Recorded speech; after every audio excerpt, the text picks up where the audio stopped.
What's up, Heat Nation? It's your boy Sebastian, and this is the State of the Heat. Miami Heat are champions of the basketball world! Elimination. And the game winner! Couldn't punch it! I want to see me get my joy back from playing basketball. And wherever that may be, we'll find out here pretty soon. But I want to get my joy back. I'm happy here, off the court. Breaking news, the Jimmy Butler saga took another turn on Friday night. The Miami Heat have suspended him for 7 games. This comes on the heels of comments Butler made Thursday night and reports he wished to be traded. Not even gonna lie to you guys, this video was supposed to come out 2 days ago, but what's going on in Miami right now is just straight up chaotic. And the first segment of this, I'm just gonna talk about Jimmy Butler. And I know that there's a lot of takes, there's a lot of opinions, there's a lot of emotions that are flowing through Twitter, the internet, everywhere about what's going on in Jimmy, and I'm just here to break it on down for you guys. So this really started, in my opinion, the rift between the Heat and Jimmy, the Dame trade saga. We all saw Jimmy's story. Yo, NBA, man, y'all need to look into the Bucks for tampering. Y'all do. I'm just gonna put that out there. Y'all didn't hear it from me, but I heard it through somebody. Y'all look at him for tampering. When you was fed up after the Bucks got Dame Lillard and we didn't, and he seemed very visibly upset about it to the point that he went emo Jimmy. And I think that was the beginning of kind of like the high end of his antics. Jimmy's always been a character, like we all know it, but like I feel like that was like the start of kind of like the friction there. But it started there, and now we're here. Now we're here today when he said basically he wants to be anywhere but Miami. All the other 29 teams in the NBA, Jimmy Butler would play for, and he would make them a contender. I'm not even gonna try to mock him, but like he'll make them a contender. Basically, that's what he feels like, and that got him suspended for 7 games. And to be honest, I did not see that coming. We all know Pat Riley does not play. He's an old school guy.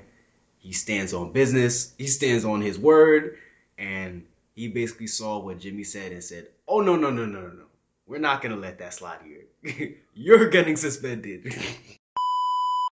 But basically, I really don't like how the Heat are handling this. It's kind of frustrating seeing this as a fan perspective because we got a ton of young guys on this team, and they're probably looking at this Jimmy situation. They're like, let's say if I'm Bam Adebayo, I'm looking at this, I'm like, well, my contract is going to be up soon. Let's say that I'm the franchise cornerstone. Is this how they're going to treat me down the line? We've seen this with LeBron leaving. We've seen this with Wade leaving. Now we're seeing this again with Jimmy leaving. Chris Bosh didn't even get this treatment because he got out due to blood clots, and that sucked. But who knows? If it came down to Chris Bosh, we probably would have treated him the same way we did to Jimmy, Wade, and LeBron. Like, it's just madness how they handle these things. What's going on with Pat Riley is kind of questionable, but we kind of know who he is. Like, he is who he is. He's been Mr. Miami since getting here, leaving the Knicks. He's been that guy. He is Miami. He's everything to this franchise. But I feel like he's kind of lost his way in the last couple of years. It's been kind of off-putting how this whole Jimmy situation went down. And even worse, I was going through the pains of when Wade left. And literally, I was pissed beyond measure. Like, when I tell you, like, not giving Wade his money, and then paying Whiteside, giving Tyler Johnson a massive contract instead of letting him go to Brooklyn was just the dumbest thing this franchise ever did, in my opinion. And we all know it. But going through that, seeing Wade leave, go to Chicago, go to Cleveland, then come back, those are things that we remember as Heat fans. And it's like history is just repeating itself again. And I personally believe that in the next 2 years, Pat Riley needs to step down. Like, this is not a joke anymore. I think he's overstayed his welcome. He's done amazing things in Miami. His legacy has already been cemented. I genuinely believe this. If Pat Riley and the Heat were able to win a championship in the Jimmy window, he would have retired already. I genuinely believe this. If we won a championship either in 2023 or 2020, Pat Riley would have been done. He would have been like, I won this last ring. Jimmy got his ring. I don't even need to do any work anymore. But the fact that it didn't happen and we're just dragging things out, like, I just don't think that it's in the benefit of the Heat and Pat Riley to keep going. I think we need new blood in the coaching staff, new blood in the front office, and I think that we just need to really reshift the focus of this team, because there's a lot of issues, there's a lot of things going on that I don't like, that the fans don't like, that the media doesn't like, and I feel like this year just encapsulated all the chaos that's going on in the front office. This next segment kicks off with the coach, Spo. And to be honest, what I've gotten from this year, what I've watched in games, what I've got to read on the fan base is that Spo is doing good, but there's a lot of things that the fan base is frustrated with. We see time and time again, the Heat get these big, massive leads. It'll be 20 points, heck, 30 points, and the Heat just let off the gas, and the other team just comes back and storms back into the game, either makes it close or they win it all together. And this has been a problem for some time now, where the Heat offense just comes to a complete halt. They can't score, they can't pass, they turn over the ball. It's like they don't know how to play basketball anymore. And we used to call it like we called it the third quarters, because the Heat would just play so terribly in the third quarters. But this year it's kind of like a yo-yo. It's like it's not as bad as last year, but in general, I feel like the Heat need some younger guys. We need some more offensive minds. Younger guys that come in and just bring in new blood. Because we saw this when Pat Riley stepped down and handed Spo the keys to the franchise, when Wade, Bron, and Bosh was there, and everybody and their mom in the Heat, we let's not act like we did not want to fire Spo. There was literally a website, firespo.com. Literally, people were going out the woodwork saying Spo's not qualified, he's not ready, he's not that good, he can't command the locker room. And Pat Riley said, I'm going to stick by him. He's a young dude. He got it. He's good. He's going to handle this. And what happened? He did handle it and then some. But now I feel like we need to do is not move on from Spo, but bring the same effect. Bring some younger guys to breathe some life into this scheme, this offense, because it's been bad. The Heat, we know what we bring defensively. Defense has never been an issue with the Heat team, ever, in my opinion. We play elite defense. We show up every night. We're the hardest working, grimiest. Come on. We already know the whole thing. But offense has been the Heat's just biggest question mark every year.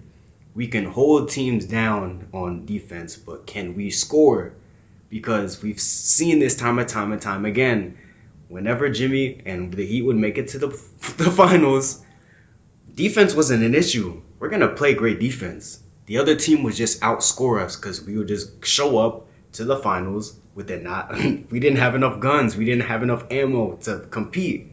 We can lock teams down, keep them underneath their average points per game, but it does not matter. We're just not scoring. And I think that this year we really need to change it. I mean, I don't know about this year, but like going into the offseason, I don't know how this team will look going into the offseason. It's probably going to look a whole lot different because I don't think Jimmy's going to be here by the trade deadline. He's definitely going to be gone during his suspension. I don't think the suspension will pass and he's still on the roster. But they need to do some reassessment of what's going on. Now, let's talk about the players. It's been kind of like a weird season for the Heat. we came into the season with a lot of optimism, I would say, because I was optimistic and pessimistic at the same time. I'm just realistic. I'm not even going to lie. But I kind of had the lens that the Heat, if everything went well, which that's asking a lot, would be top 4 in the East. And what it's looking like right now, things are going off the rails, but the Heat could be top 4, which is hilarious because the East is just that bad this year. But I think that the combination of Tyler Hero taking a leap and Bam kind of just falling a little bit below expectations because his PR was through the roof going into this year. Olympics basketball and the end of last season, him shooting threes, it made the fan base so hype, including me. Because I'm like, if Bam can shoot threes, he can space the floor more, it's going to create more room for Jimmy to attack the paint. It's going to unlock really this offense.